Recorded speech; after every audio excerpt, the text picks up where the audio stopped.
Buen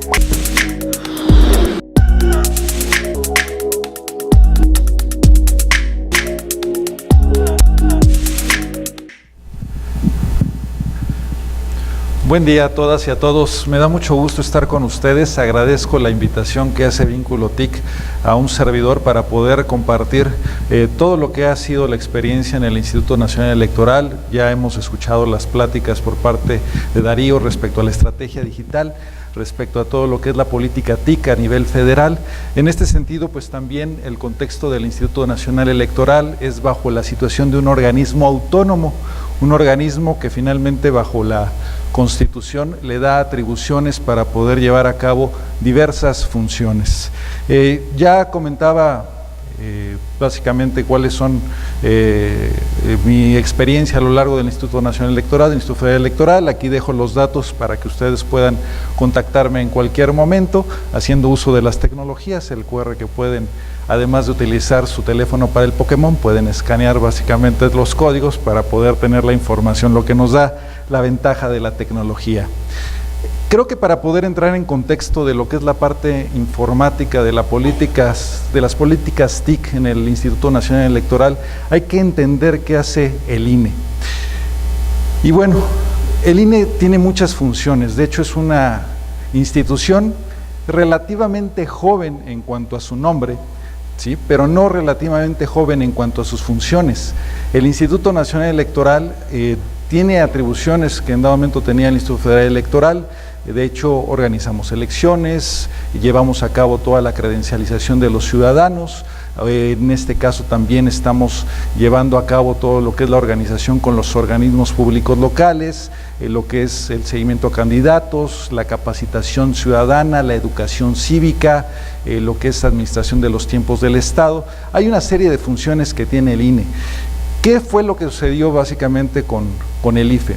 El IFE pues era la institución que se encargaba de las elecciones federales, únicamente de lo que era presidentes, senadores, diputados y además de ciertas atribuciones de carácter federal. Con la reforma constitucional al IFE se le dan atribuciones, en total se le dan 74 atribuciones adicionales. Y estas 74 atribuciones adicionales pues dan lo que hoy conocemos como el Instituto Nacional Electoral. Es decir, no fue un cambio nada más de una F a una N, sino también una serie de atribuciones y cada una de ellas con impactos en diferentes rubros dentro de la organización. ¿Cómo ha sido la evolución de TIC en el INE? Esta evolución pues conlleva muchos aspectos. Creo que hay que entender la historia de cómo hemos venido básicamente desde los principios que tenía el Instituto Federal Electoral hasta lo que hoy es el INE, y bajo este contexto entender cómo han evolucionado las políticas de TIC en la materia. Aquí quiero hacer un recuento básicamente de las actividades que hemos tenido a lo largo de los años y empiezo en 1997, no me voy a 1991 cuando fue creado el Instituto Federal Electoral, me voy a 1997 porque es cuando se empiezan a bosquejar las primeras consideraciones en cuanto a política de TIC. ¿Qué pasa en este año? Por parte del Consejo General se ve la necesidad de empezar a transparentar el instituto. Y esto es a través del programa de resultados electorales preliminares. Recordemos que en aquella ocasión, en 1997, se eligió al jefe de gobierno de la Ciudad de México. Para esto, el Consejo General tomó la decisión en aquel entonces de transparentar lo más posible esta elección y acudió al programa de resultados electorales preliminares. Una primer política tuvo que ver con la situación de transparencia. Entonces, en este año es cuando sale un PREP a través de Internet. El equipo que se integró tuvo la encomienda de poder en dado momento poner a disposición de los ciudadanos resultados preliminares de la elección a nivel casilla, de manera desagregada, no nada más el resumen de la votación, sino también el resultado acta por acta de la elección para que los ciudadanos pudieran consultar cuál había sido el resultado en sus casillas. Esa fue una primer política relacionada con TIC que se dio en el Instituto Federal Electoral. Viendo esto, pues en aquel entonces no había una unidad de informática. De hecho, lo que existía en aquel entonces en el Instituto Federal Electoral era una red con 17 centros de cómputo única y exclusivamente para mantener el padrón electoral, el padrón federal que se estaba conformando a lo largo del inicio del Instituto Federal Electoral. Estos 17 centros de cómputo estaban conectados a través de una red y esa red única y exclusivamente servía a los fines del padrón electoral. Por ahí no circulaba correo electrónico, por ahí no circulaba información respecto a sistemas administrativos, no se compartían archivos. De la misma forma, en el ámbito administrativo había una pequeña red a nivel central para mantener lo que era la nómina y todo lo que eran los estados de cuenta, y de manera desconcentrada en nuestros 332 órganos delegacionales había alguna computadora donde finalmente el personal administrativo llevaba todo lo que era la parte de contabilidad, personal y similar. No había en aquel entonces una homogeneidad en materia de tecnologías de la información y comunicaciones, no había políticas realmente establecidas. Al ver que en 1997 el PREP funcionó y funcionó bien, y ya se estaba vislumbrando las ventajas de Internet, hubo la necesidad de crear la Unidad Técnica de Servicios de Informática, que en su momento fue un órgano que empezó con la rectoría en materia de TIC.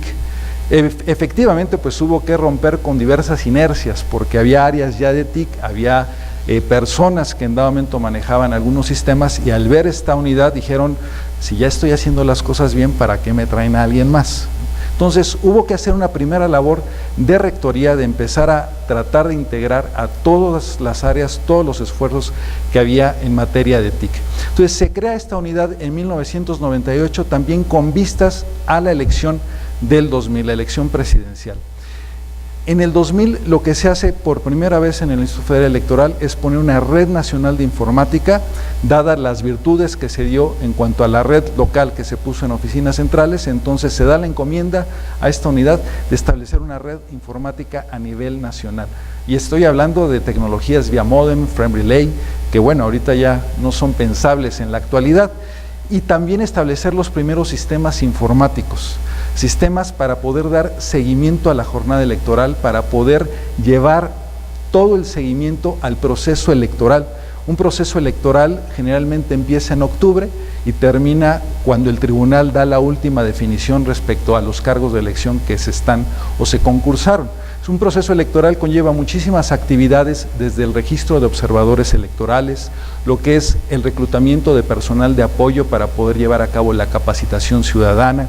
En este sentido, la capacitación ciudadana tiene que ver con la integración de las mesas directivas de casilla, que son finalmente los órganos que van a llevar a cabo la elección el día de la jornada electoral en sus colonias. En ese sentido, la unidad tuvo la encomienda de implementar estos sistemas, y ahí empieza la necesidad de establecer políticas. ¿Qué fue lo que pasó? Que pues muchas de las personas, muchas de nuestras autoridades a nivel desconcentrado, pues ya sabían cómo hacer su trabajo en papel, ya sabían cómo llevar a cabo sus procedimientos sin computadoras. La verdad es que hubo muchísima resistencia para poder integrar todo lo que era el ámbito de comunicaciones, las computadoras, a la vida cotidiana del Instituto Federal Electoral. De hecho, por parte del Consejo hubo el respaldo de poder llevar a cabo esto, y finalmente se llevó a cabo como una instrucción el poder implementar un sistema como es el sistema de información de la jornada electoral, que lleva el seguimiento de la instalación de las casillas el día como tal. Anteriormente esto se llevaba a través de faxes, la gente lo hacía muy bien a través de faxes, pero no tenía el detalle de lo que pasaba en las casillas. Había gente que se encargaba de recolectar estos documentos y dar un resumen de la situación que había de las casillas a nivel nacional. Ese día, el día de la elección del 2000, por primera vez en el Instituto Federal Electoral, tuve la oportunidad de ver qué era lo que estaba pasando en cada casilla, por los datos que a través de los sistemas se iban inyectando al sistema y que se ponían a disposición a nivel nacional. Podían en dado momento ver cuál era la situación que se estaba presentando, si ya se había instalado, si no se había instalado y por qué no se había instalado.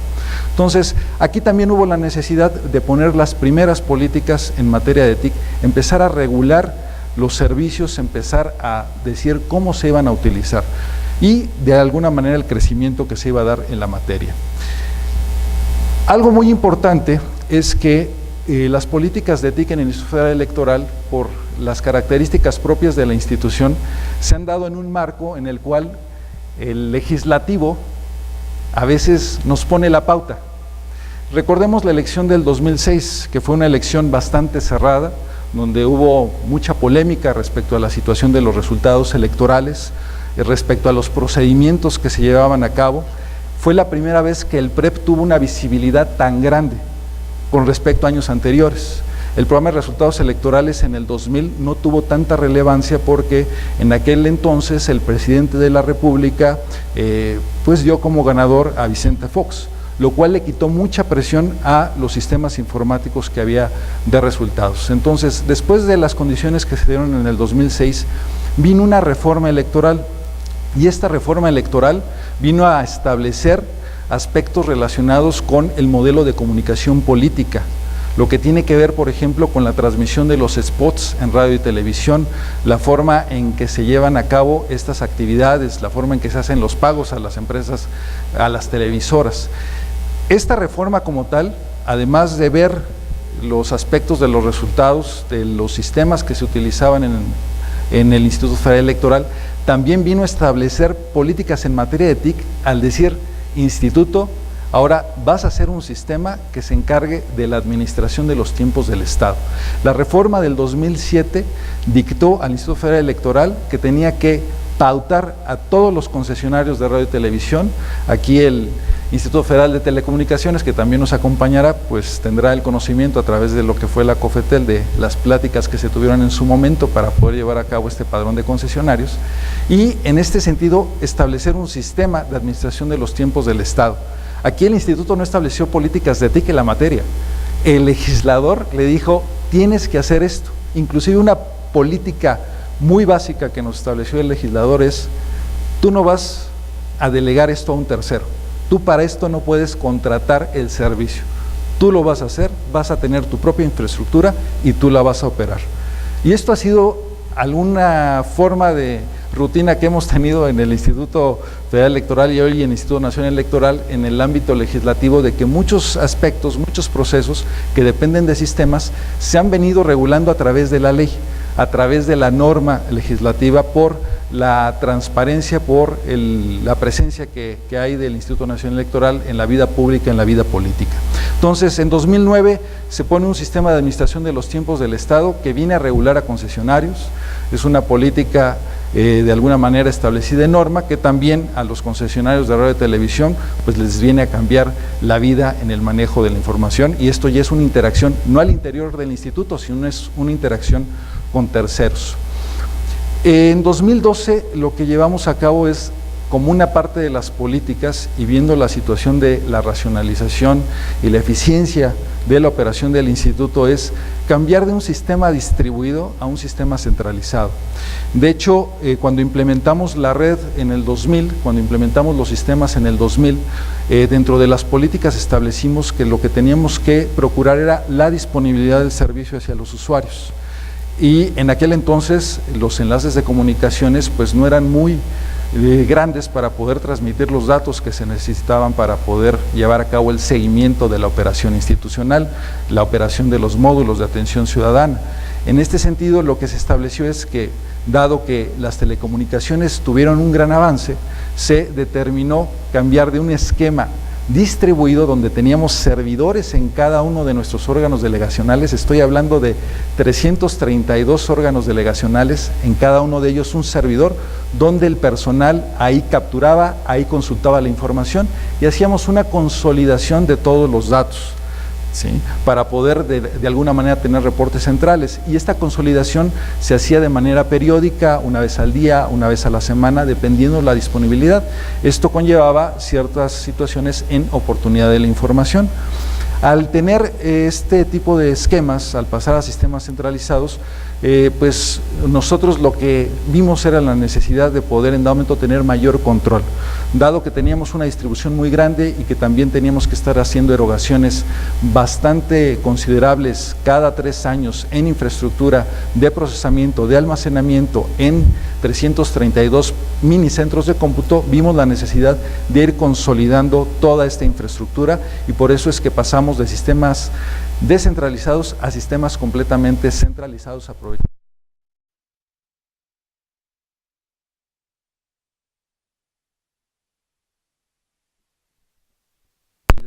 lo que tiene que ver con la parte de continuidad. Las políticas de TIC en el instituto han venido también evolucionando de acuerdo a las necesidades que han tenido nuestros usuarios. Hay algunos aspectos que en el ámbito de la organización se han venido trabajando también de la mano con algunas iniciativas en el ámbito federal, pero también hay muchas situaciones muy particulares en el Instituto Nacional Electoral. Tenemos al Consejo General, que está integrado por 11 consejeros actualmente, consejeros del Poder Legislativo y partidos políticos que dan seguimiento puntual a todas las actividades institucionales y que también tienen requerimientos de información muy particulares. En 2014 se lleva a cabo una nueva reforma derivado de las experiencias de la elección del 2012.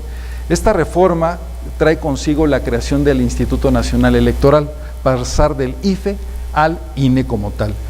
¿Qué es lo que establece esta reforma? Un modelo nacional, un sistema electoral nacional. ¿Cuál es la diferencia sustantiva entre el INE y el IFE? Anteriormente el IFE no se hacía cargo de lo que eran las elecciones locales, de las elecciones de gobernador, de las elecciones de diputados, de ayuntamientos.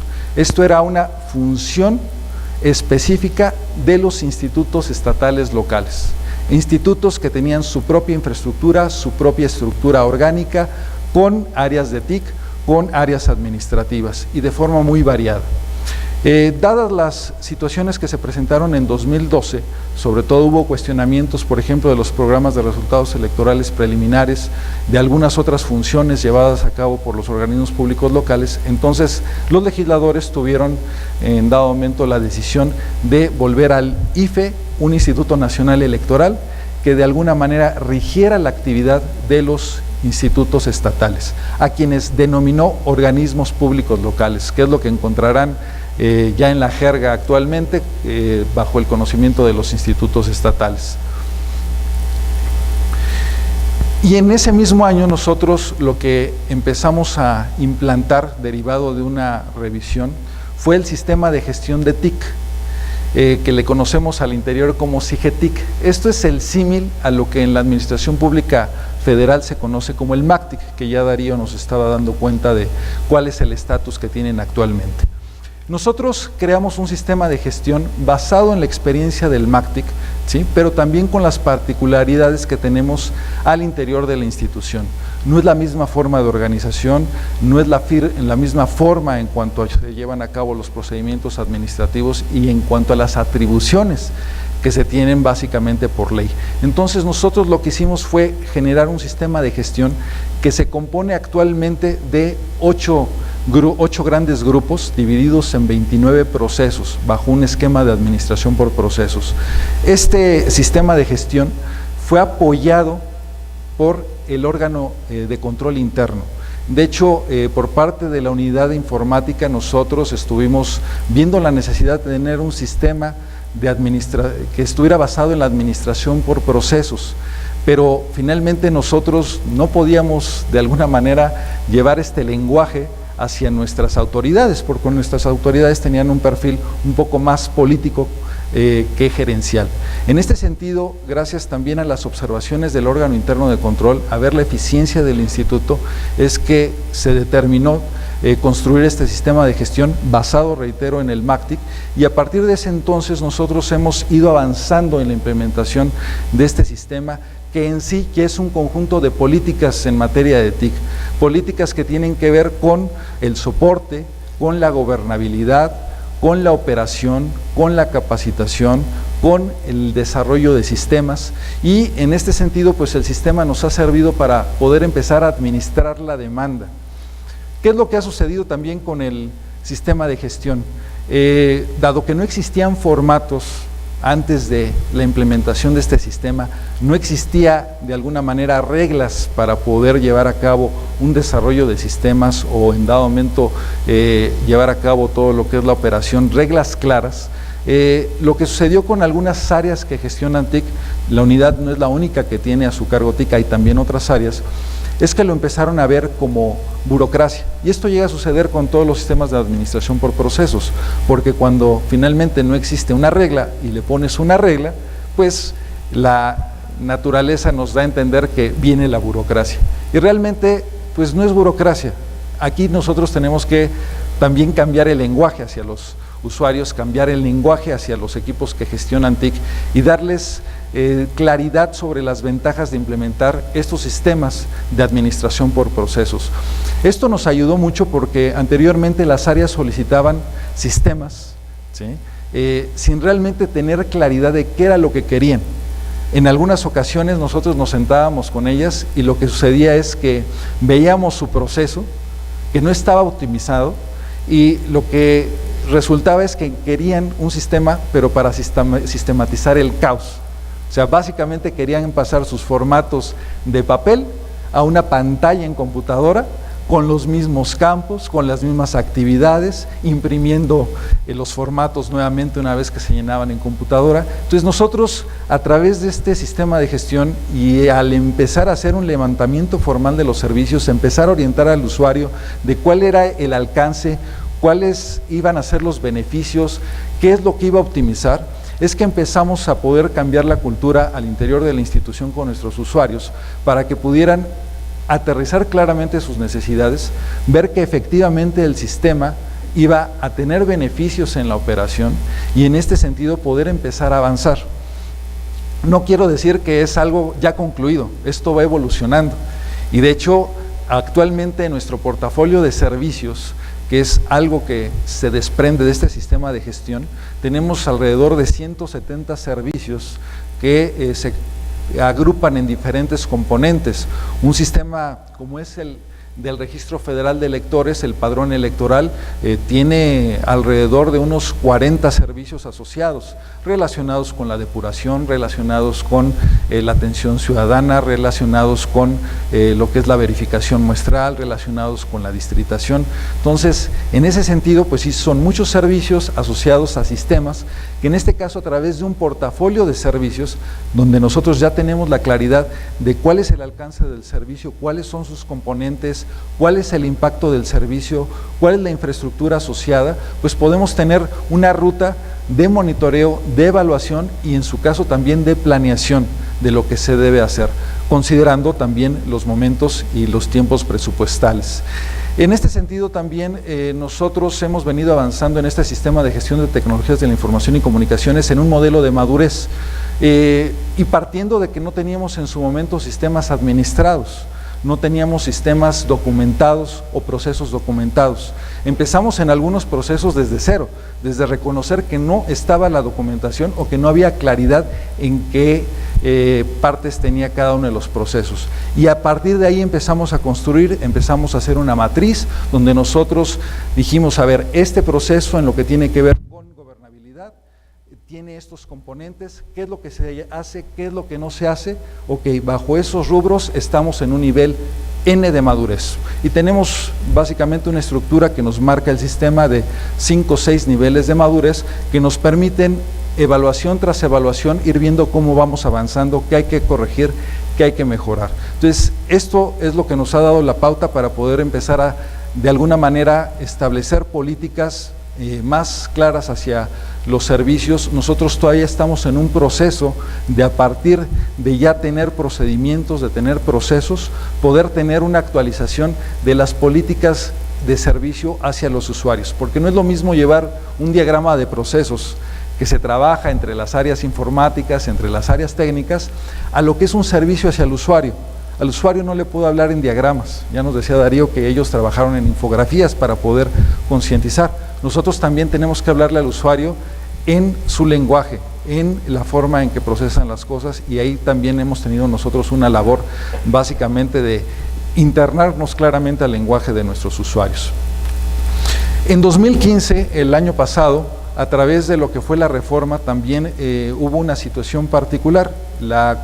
El dictamen de la reforma nos dio la atribución como tal de normar a los organismos públicos locales. Y esta norma fue en diferentes rubros. Anteriormente, cada quien hacía sus actas, cada quien hacía sus boletas. A partir de la reforma electoral, el Instituto Nacional Electoral tiene que emitir las reglas de cómo se tienen que elaborar las actas para todas las elecciones, tanto las federales como las locales, cómo se hacen las boletas, pero también cómo se hacen los sistemas. Entonces, era lo que les comentaba, de alguna manera la legislación también se ha metido, dado que reconoce que los sistemas son sustantivos para los procesos electorales, el que se tengan que normar los sistemas. A tal grado que en la Ley General de Instituciones y Procedimientos Electorales se mandató al INE a establecer los lineamientos para los programas de resultados electorales preliminares para todos los organismos públicos locales. Y también, en este sentido, se mandató al Instituto Nacional Electoral a tener un sistema integral de fiscalización. Esto es un referente a nivel internacional, al igual que el sistema de administración de los tiempos del Estado. El sistema integral de fiscalización es para fiscalizar de alguna manera, con el término en tiempo real, a todos los partidos políticos y candidatos y precandidatos que intervienen en un proceso electoral o en una elección para un cargo. Y estoy hablando de todos los cargos a nivel nacional: presidentes, senadores, diputados, gobernadores, ayuntamientos. Entonces, la ley mandató hacer un sistema integral de fiscalización y hubo que hacer reglamentos y políticas para poder llevar a cabo este sistema integral de fiscalización. Anteriormente, ¿cómo se hacía la fiscalización?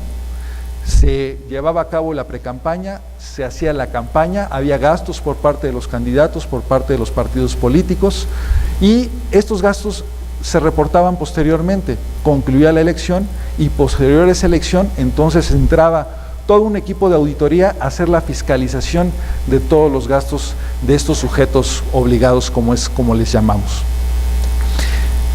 Dado que hubo cuestionamientos de si hubo un rebase de gastos de campaña, por qué se mantenía el cargo electo, pues en este sentido los legisladores decidieron en esta reforma constitucional que no se podía el instituto tardar un año en dar un dictamen de fiscalización, que ese dictamen de fiscalización inclusive tenía que ser un insumo para validar una elección, de tal suerte que actualmente, a través de un sistema integral de fiscalización, los sujetos obligados tienen que reportar sus transacciones a más tardar 3 días dentro del sistema, ¿sí? Una vez que se efectuó básicamente la operación, tienen que reportar sus facturas, tienen que meter evidencia, en este caso contratos, fotografías, de todo lo que adquirieron, y el área de fiscalización tiene que tomar esa información, hacer la auditoría y generar dictámenes, de tal suerte que una vez que se concluye la jornada electoral, un dictamen de fiscalización no debe tardar más de 45 días para que se pueda considerar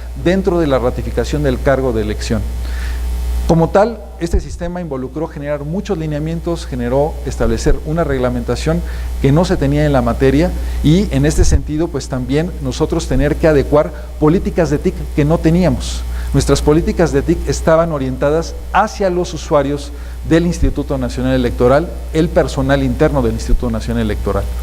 Con este sistema integral de fiscalización, nosotros tuvimos que trasladar nuestras políticas hacia candidatos, hacia partidos políticos, ¿sí?, hacia organismos públicos locales. Entonces también hubo que hacer una serie de consideraciones en materia de seguridad, en materia de disponibilidad, en materia de racionalidad de los recursos, y en este sentido poder establecer claramente muchos de los aspectos que norman hoy en día los sistemas.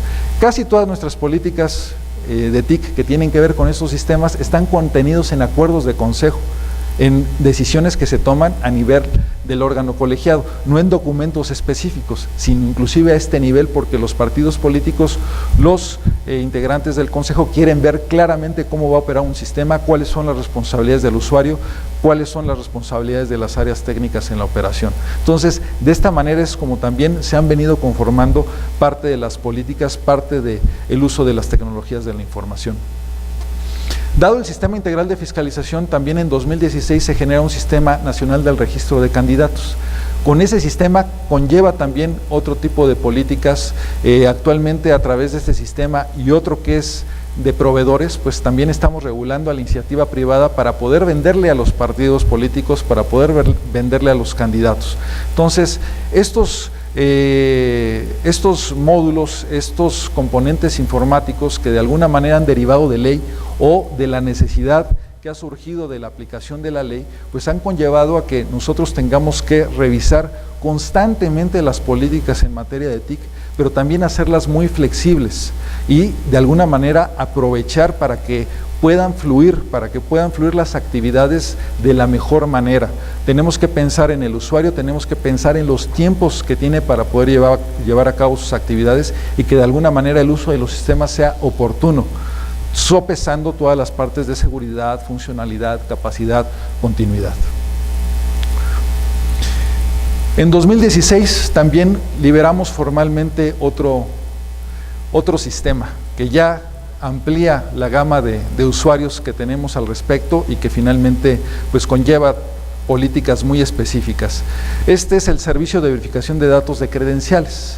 A lo mejor algunos de ustedes ya estarán haciendo fila para solicitar este servicio, sobre todo si tienen que validar identidad de ciudadanos. Este es un servicio que se formalizó en este año a través de un acuerdo del Consejo, mediante el cual el Instituto pone a disposición de las entidades que así lo requieran, sobre todo del sector financiero, un servicio mediante el cual pueden verificar que una credencial que les está presentando un ciudadano sea válida. Nosotros no entregamos datos a través de este sistema.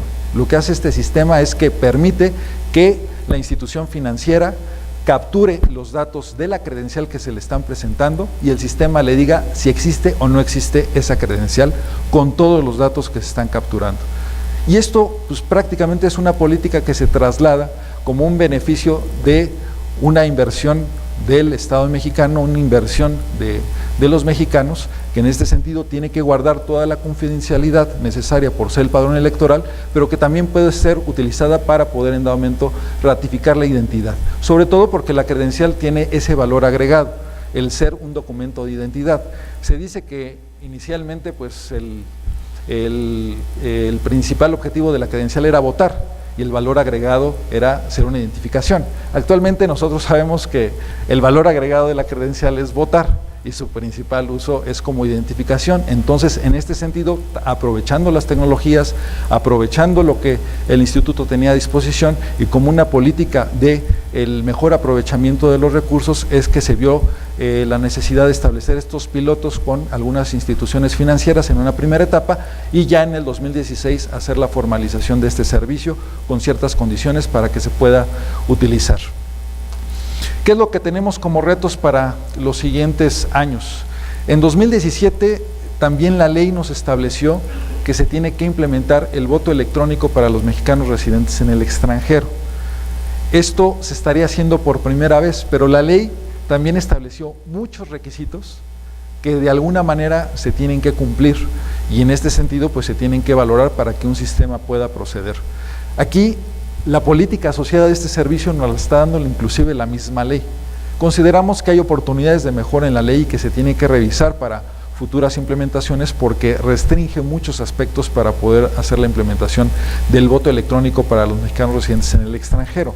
Pero sabemos que efectivamente existen las tecnologías, las nuevas generaciones ya traen básicamente la dinámica de trabajar con sistemas, con interfaces, con dispositivos móviles, con aplicaciones y también revisando, pues muchos de ellos preferirían hacer la votación de manera electrónica que de la forma tradicional, que es como la conocemos. Pero ahí hay que valorar otras situaciones. De hecho, en algunos países que han ido hacia el voto electrónico o la urna electrónica han tenido que regresar al voto impreso por cuestiones de desconfianza, por situaciones que se han presentado y que los han hecho regresar a estos esquemas. De hecho, aquí debo de mencionar que el Instituto Nacional Electoral, en su momento el IFE, es un referente a nivel internacional, tanto en materia electoral como en la aplicación de tecnologías de la información en materia electoral. En ningún otro lado del mundo existe un sistema de fiscalización como el que se tiene en México. Inclusive Estados Unidos ha valorado la adopción de un sistema como el que se implementó en México. El sistema de administración de los tiempos del Estado también ha sido un referente a nivel internacional y donde nosotros hemos dado talleres a diversos países sobre la aplicación y sobre las consideraciones que hemos tenido al respecto. ¿Por qué es que somos un referente? Porque también el país ha transitado por un esquema de desconfianza, ¿no? Y este esquema de desconfianza ha ido a robustecer todo lo que es la ley en materia electoral. Ahora, para poder llevar a cabo todas estas implementaciones, nosotros hemos tenido que transitar sobre lo que es la gobernabilidad de TIC. Ya nos los comentaba también Darío, que es algo que se está viendo en la Administración Pública Federal. ¿Qué es la gobernabilidad de TIC? Pues es básicamente el integrar a todos los actores que gestionan TIC y poder llevar a cabo un control de lo que es TIC a nivel institucional. En este sentido, ¿qué se requiere para la gobernabilidad? ¿Y qué es lo que nosotros hemos venido haciendo en esta materia? La planeación. Se requiere que un grupo dedicado a esta materia vea lo que tiene que ver la planeación estratégica en materia de TIC, hacia dónde va la institución en TIC, pero esto siempre tiene que estar alineado hacia los objetivos institucionales. No podemos hacer TIC nada más por hacer TIC. El TIC debe tener básicamente un origen y ese origen es las funciones y la misión a nivel organización o institucional. Y para poder llevar a cabo esta gobernabilidad se tienen que ejecutar los procesos y se tienen que controlar, se tienen que evaluar. Se tiene que hacer una revisión constante a través de un grupo que pueda estar dedicado de manera periódica a revisar todos estos temas. ¿Qué debe tomar en cuenta la gobernabilidad en materia de TIC? Debe tomar como primer punto las personas. Los procesos institucionales no nada más son a través de sistemas, también intervienen las personas, entonces tiene que tomar en cuenta este factor que es sustantivo. Tiene que tomar en cuenta el contexto de la organización en la que se está, las tecnologías disponibles que se tienen para poder llevar a cabo los procesos. Nosotros no vamos a poder controlar si no podemos medir. ¿Y cómo vamos a medir si no tenemos sistemas y tecnologías que nos ayuden a medir? Y en este sentido, pues también la gobernabilidad está basada en tener procesos claramente identificados. Y estos procesos pues tienen que tener sus indicadores que de alguna manera nos permitan ver la eficiencia de la institución, al menos en materia de TIC. Ahora, respecto a las políticas de TIC, y algo que nosotros tomamos muy en cuenta para el establecimiento de las mismas. Esta es una caricatura, no sé si ustedes conozcan a Dilbert, yo supongo que sí, pero es muy representativa de a veces hasta dónde llega lo absurdo de una política de TIC, ¿no? Podemos empezar con la política de no vas a tener acceso al código fuente en los servidores, hasta llegar a una política de TIC donde los passwords deben de contener letras, números, lo que son los doodles, las imágenes estas de Google, ¿no? Lenguajes de señas, hasta sonidos podemos llegar, ¿no? Hay absurdos ahí que a veces se dan. Esta es una caricatura muy representativa donde a veces tenemos que sopesar hasta dónde llegamos en una política. La política debe permitir el funcionamiento de la institución y el funcionamiento de los procesos. Nosotros en el instituto, para poder aplicar una política en cualquier nivel, tenemos que observar estos principios que nos establece la misma ley: la legalidad, independencia, lo que es la autonomía, la imparcialidad, sobre todo porque somos un árbitro en materia electoral, la objetividad de lo que estamos haciendo, la certeza, esto es claro en los resultados electorales, máxima publicidad. Nosotros casi todo lo que tenemos en el instituto es público, salvo el padrón electoral, la confiabilidad, que eso vino a la reforma también a meterlo en materia de sistemas, y la seguridad. Estos son principios institucionales que nos rigen, ¿sí? Y que tenemos que aplicar en cualquier política, sea una política de TIC o sea una política en cualquier otra materia. Dentro de esta normatividad que tenemos, la Constitución, la Ley General de Instituciones y Procedimientos, lo que se conoce como LEGIPE, la de partidos políticos, la Ley Federal de Consulta, acuerdos de órganos colegiados como es el Consejo, las sentencias del tribunal, en todas ellas a veces nos llegan a normar en materia de TIC. Y tenemos que tomarlo en cuenta para poder adaptar nuestras políticas. ¿Cuáles son los aspectos sustantivos que nosotros tomamos en cuenta también para implementar una política? El nivel de confidencialidad de la información, la integridad de los datos, la disponibilidad de los servicios, la experiencia de usuario. Este es un concepto muy importante, que el sistema sea amigable, que sea intuitivo y que sirva al usuario. Pensar en el usuario, no en el técnico. Y la racionalidad en el uso de los recursos. ¿Qué contexto tenemos que tomar en cuenta? Y nosotros, al ser una isla en el Instituto Nacional de Ingenieros, en el instituto vemos un área informática, pero de hecho se comenta que si levantas una piedra aparece un abogado, ¿no? Luego aparece un político y luego aparecen administradores. Entonces nosotros tenemos que entender ese contexto, que estamos tratando con gente que tiene otras especialidades y no tiene la obligación de entender los conceptos técnicos. Tenemos que traducirle, tenemos que hacerle llegar esas políticas de manera muy clara, a través del lenguaje ciudadano, conociendo a nuestros tipos de usuarios. con diferentes necesidades, diferentes conocimientos, diferentes responsabilidades y entendiendo cómo aplicar esas políticas para cada uno de ellos. La cultura organizacional también es algo muy importante. Al interior del instituto hay una cultura organizacional en la rama administrativa, pero hay otra cultura organizacional en el servicio profesional electoral que tiene el instituto, que son cerca de 3,000 de los 15,000 empleados que se tienen. Y hay otra cultura organizacional con los partidos políticos. Entonces, bajo esa situación nosotros es que también vemos cómo deben de aplicar las políticas. Esto es básicamente lo que quería compartir con ustedes, es parte de lo que hacemos en el instituto y bueno, agradezco nuevamente la invitación a Vínculo TIC para esta presentación y quedo a sus órdenes para cualquier inquietud. Muchísimas gracias. Muchísimas gracias, Jorge. Preguntas que tengamos para Jorge, por favor. Aquí tenemos una pregunta de este lado. El nombre de la institución, por favor. Hola, David Berriolópez de Infotec. Le quería preguntar… Perdón, David, es que no se está viendo. Hola, David Berriolópez de Infotec, coordinador de fortalecimiento tecnológico. Le quería preguntar, digo, con las elecciones federales en el 2018 y la construcción paralela de lo que viene siendo su nueva sede, ¿qué retos tecnológicos tiene usted al presentarse paralelamente estas dos situaciones? Y si en la nueva sede va a haber un centro de datos o qué planes en cuanto a tecnología.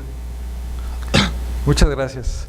Sí, de hecho, en 2018 le llaman al interior del instituto la madre de todas las elecciones.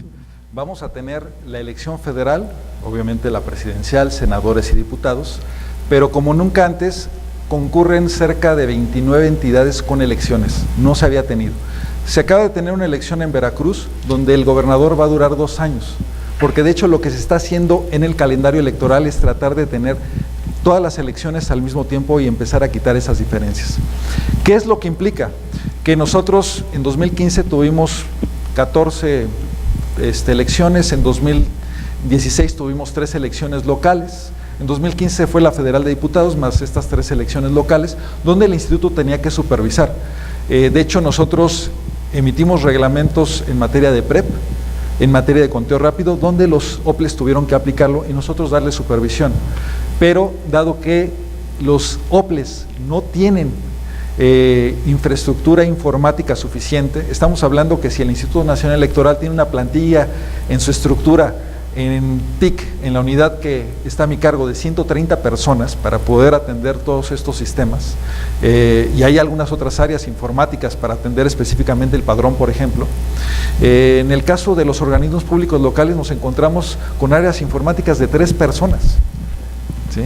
Pues básicamente el coordinador, el desarrollador y el que administra el servidor. Y ellos tienen que llevar a cabo todas las actividades. Entonces, dada esa complejidad, en algunos casos se ve la necesidad que el instituto asuma el coordinar o el ejecutar básicamente esos procesos específicos o el implementar esos sistemas. Ya nos ha sucedido con Sinaloa, tuvimos que hacer la implementación del PREP, en el caso de Morelos en 2015 también tuvimos que hacer la implementación del PREP, y en este sentido pues el reto implica que para 2018 en materia de sistemas a lo mejor tendríamos que absorber una o todas las elecciones en materia de resultados preliminares, en materia de conteo rápido y a lo mejor en materia de cómputos distritales.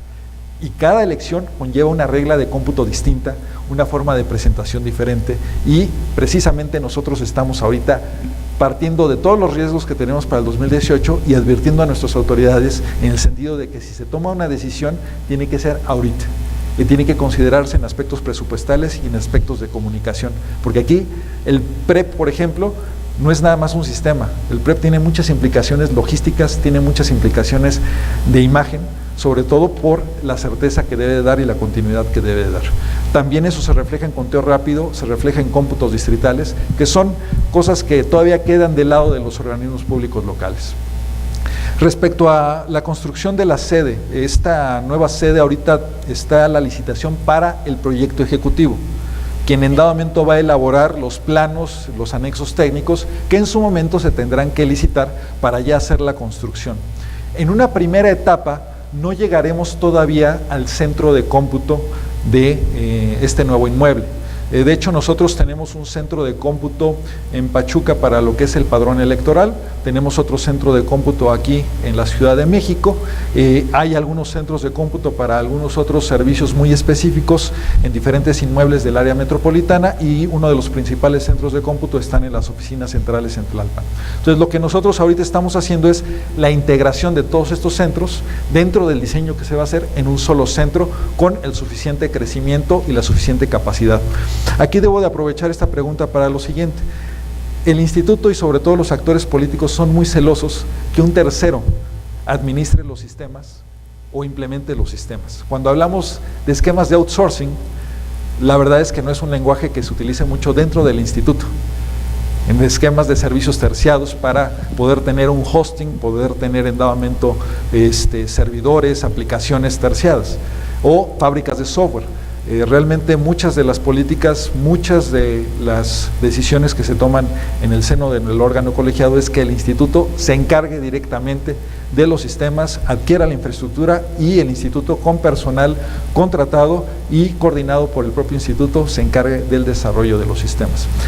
Sabemos que esto ha sido básicamente una tendencia, no obstante también estamos abiertos y ya hemos transitado en algunos esquemas de servicios terciados sobre servicios comunes, como puede ser la parte de correo electrónico, páginas de internet. Sobre ese tipo de servicios ya hemos empezado a transitar en servicios terciados y hemos empezado a convencer a nuestras autoridades de que también son servicios que pueden funcionar, ¿sí? Partiendo de aquellos que efectivamente no podemos pensar que el padrón sea un servicio terciado. Ahí simplemente la imagen de confidencialidad es básica. Entonces, en este sentido, sí, nosotros estamos considerando integrar todos los centros que están en el área metropolitana en un solo centro, en este nuevo inmueble, y esto quedará en una segunda etapa posiblemente entre 2019 y 2020. En 2018 llegaremos a lo que es los cimientos del nuevo inmueble, y esto conlleva pues básicamente el poder empezar a dejar de pagar rentas que son amplias, las que paga el Instituto Nacional Electoral en términos de inmuebles, para que en un mediano o largo plazo se pueda amortizar básicamente esto a través de la inversión en infraestructura y en este caso en aspectos inmobiliarios. Muy bien, muchísimas gracias. Bueno, de hecho tenemos la mesa redonda en un par de horas y seguramente habrá más cuestiones que Jorge pueda cubrir en conjunto con el Instituto Federal de Telecomunicaciones y el Gobierno de la Ciudad de México. Muchísimas gracias. Un aplauso, por favor, para Jorge. Muchas gracias.